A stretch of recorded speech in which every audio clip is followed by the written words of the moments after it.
এই মুহূৰ্তত মই উপস্থিত আছোঁ বঙাইগাঁও যি অভয়পুৰী সমষ্টিৰ ভূপেন ৰয় NDAৰ প্ৰাৰ্থী বিজেপিৰ প্ৰাৰ্থীগৰাকী ভূপেন ৰয় বিপুল ভোটত ইতিমধ্যে প্ৰায় 59,000 ভোটৰ ব্যৱধানত তেখেতে জয়যুক্ত হৈছে আৰু এই মুহূৰ্তত মই তেখেতৰ বাসগৃহত আহি উপস্থিত হৈছোঁ। মোৰ সৈতে আছে ভূপেন ৰয়। প্ৰথমে স্বাগতম জনাইছোঁ দাদা আপোনাক আমাৰ অসম লাইভত আৰু শুভেচ্ছা জনাইছোঁ আপোনাক।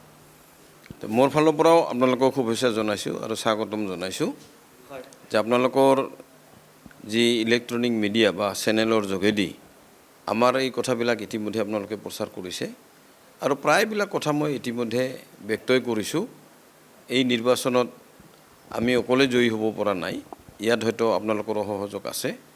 ভোটাৰ ৰাইজেও যথেষ্ট পৰিমাণে আমাক সহযোগ কৰিছে আৰু দলৰ কাৰ্যকৰ্তা কৰ্মকৰ্তাসকল দলৰ নেতৃবৃন্দ সকলোৱে ইয়াত যথেষ্ট। আমি যিখিনি প্ৰতিশ্ৰুতি দিছিলোঁ, মই বিশেষকৈ এটাই প্ৰতিশ্ৰুতি দিছিলোঁ যে আমাৰ অভয়াপুৰী সমষ্টিৰ গাঁৱৰ ৰাস্তাবিলাক অত্যন্ত বেয়া আৰু এই ৰাস্তাবিলাক মেৰামতি বা আমাৰ নিৰ্মাণ কৰাৰ কাৰণে প্ৰথম অগ্ৰাধিকাৰ আমি দিম আৰু বিশেষকৈ আমাৰ সমষ্টিৰ য'ত যি সমস্যা আছে ৰাইজৰ লগত কথা পাতি আমি আগবাঢ়ি যাম। নিশ্চয়কৈ মই যিমান দূৰ জানো ভূপেন ৰায় পূৰ্বৰে অভিজ্ঞতা নহয় যে প্ৰথমবাৰৰ বাবে বিধায়ক নহয়, পূৰ্বে 4বাৰৰ বিধায়ক। তাৰ আগৰ পূৰ্বে এটা দীঘলীয়া বিৰতি প্ৰায় 10 বছৰ বিৰতি ল'লে। বিৰতি লোৱাৰ কাৰণটো বা কেনেধৰণে কি আছিল? নাই, বিৰতিৰ কাৰণটো নহয়, এইটো নিৰ্বাচনত মই পৰাজয় বৰণ কৰিছিলোঁ। মই আগতেও NDAৰ প্ৰাৰ্থী হিচাপে আছিলোঁ, তেতিয়া সমষ্টিৰ ৰাইজে সমৰ্থন কৰা নাছিল আৰু ভোটৰ পেটাৰ্ণটো অলপ অসুবিধা আছিল।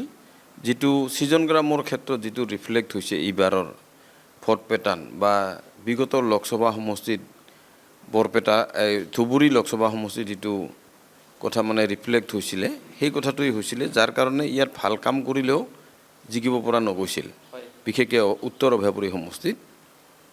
গতিকে পৰাজয় বৰণ কৰিবলগীয়া হৈছিল। কিন্তু মই যিহেতু এই স্থানীয়ভাৱে টুলুঙীয়াতে মই বসবাস কৰোঁ, ইয়াতে মই থাকোঁ, গতিকে মোৰ নিজৰ গাঁওখনত থাকিয়ে অভয়াপুৰী উত্তৰ সমষ্টিত মই কাম কাজ কৰিছিলোঁ। সেইধৰণে মই দলগতভাৱে অসম গণ পৰিষদ দলত আছিলোঁ আৰু মই বিশেষকৈ অভয়াপুৰী দক্ষিণ বিধানসভা সমষ্টি আৰু বঙাইগাঁও বিধানসভা সমষ্টিৰ ৰাইজৰ লগতো মোৰ যোগাযোগ আছিল আৰু সেইমতে মই দলৰ হৈ কাম কাজ কৰি আছিলোঁ আৰু সেইধৰণে মানে বৰ্তমানলৈকে মই আছিলোঁ চেষ্টা ৰাখি।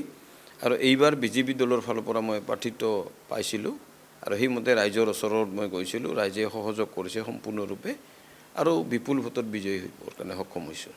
পূৰ্বে যদি আমাৰ দৰ্শকসকলক আমি জনাব বিচাৰোঁ, কিমান চনত আপুনি বিধায়ক হিচাপে পাইছিল বা জনতাৰ সেৱা কৰি? মই 2019 মই প্ৰথমতে 91 চনৰ ফালৰ পৰা মই MLA হিচাপে আছিলোঁ, একেৰাহে 3বাৰ। তাৰপিছত 2011 চনত আছিলোঁ আৰু এইবাৰ মই 5বাৰ হ'ল। 5বাৰৰ বিধায়ক। এইবাৰৰ নিশ্চয় জনতাই আপোনাক বিপুল ভোটত জয়যুক্ত কৰিলে, প্ৰায় 59,000। আমি পূৰ্বেও কৈছোঁ, আপোনাৰ যোৱাকালিও কৈছোঁ যে 59,000 ভোটৰ ব্যৱধানত এটা জনতাৰ প্ৰতি এতিয়া যি পৰিকল্পনা, কেনেধৰণে আগবাঢ়িব এই পৰিকল্পনা? মইতো ক'লোৱে কথাটো, জনতাৰ প্ৰতি পৰিকল্পনা বুলি কথা নাই। মই আগতে কৈছোঁ যে সমষ্টিটোৰ উন্নয়নৰ স্বাৰ্থত মই অঞ্চলভেদে ৰাইজৰ লগত কথা পাতি তেওঁলোকৰ সমস্যাবিলাক কি আছে সেইটো মই অগ্ৰাধিকাৰ দিম আৰু গাঁৱলীয়া ৰাস্তাবিলাক নিৰ্মাণৰ ক্ষেত্ৰত মই অগ্ৰাধিকাৰ দিম। নিশ্চয়কৈ ৰাইজে যথেষ্ট সঁহাৰি দিছে। আজিৰ দিনটোত আপুনি কেনেকুৱা অনুভৱ কৰি আছে? নাই, এইটো ভাল অনুভৱেই কৰিছোঁ, ৰাইজৰ সহযোগিতা আৰু সঁহাৰিটো পাইছোঁ আৰু সকলো ৰাইজে যিহেতু সহযোগ কৰিছে আৰু ৰাইজৰ মনতো উৎসাহ মই দেখিবলৈ পাইছোঁ।